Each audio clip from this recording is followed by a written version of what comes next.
পিপিলিকা মালিকের দরবারে বলে, ও দয়ার মালিক,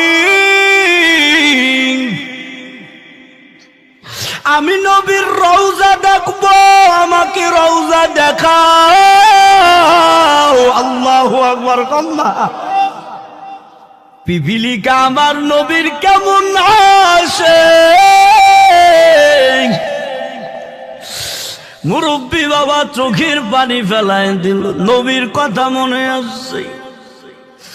পিপিলিকা করতের পিপিলিকা নবীর আশিক মালিকের দরবারে দোয়া করে, ও দয়ার মালিক, আমি নবীর রওজা দেখবো, আমার একটু রওজা দেখাও। আমার তো রওজা দেখতে মনে চায়। উপর দিয়ে যাইতেছিল কবুতর। কি যাইতেছিল? এজর এখন কবুতর যাইতেছিল উপর দিয়া।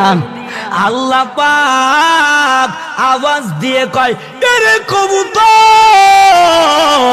তুই নিচেই ল্যান্ড কর, দেখবি ওই গর্তের ভিতর পিপিলিকা আছে, ওই পিপিলিকা নবীর রওজা দেখবে।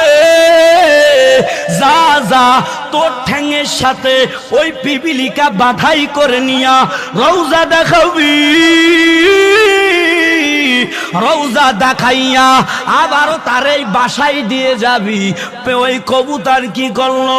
পিপিলিকাকে পায়ে বাধাই করে নিয়া রওজা মুবারকে যায়।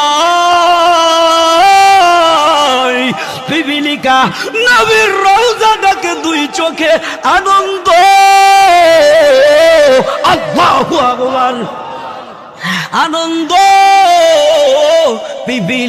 পিপিলিকা শুকরিয়া আদায় করে, ও দয়ার মালিক, আমার নবীর রওজা দেখাইছে, আমি বড় খুশি হয়ে গেছি। এবার ওই কবুতর ওরে ওই পায়ে বাধাই করে নিয়া আবারও পিপিলিকাকে গর্তে রেখে আসলেন। আতিনা ফি দার দুনিয়া না হাসান, আতিনা ফি দার উকবা না হাসান, ইয়া গিয়াসাল মুস্তাগীসিন হদিনা লতিখারা বিল উলুমে ওয়াল গিনা। হর গরিদ নেক তু तो यार है जो ना मांगे उससे तू बेजार गया। নবীর জন্য, আল্লাহর জন্য, কোরআনের জন্য জীবন দিতে প্রস্তুত আছি তো ইনশাআল্লাহ। এর চাঁদপুরের যুবক ও বৃদ্ধ বাবারা, ওই মাস ওই পিপিলিকা ওই জঙ্গল নবীরে চিনল, কিন্তু আমরা চাঁদপুরের যুবক আমরা নবীরে চিনলাম না। ওই নবীরে দাড়ি কেটে কেটে নবীরে কষ্ট দিরে যুবক।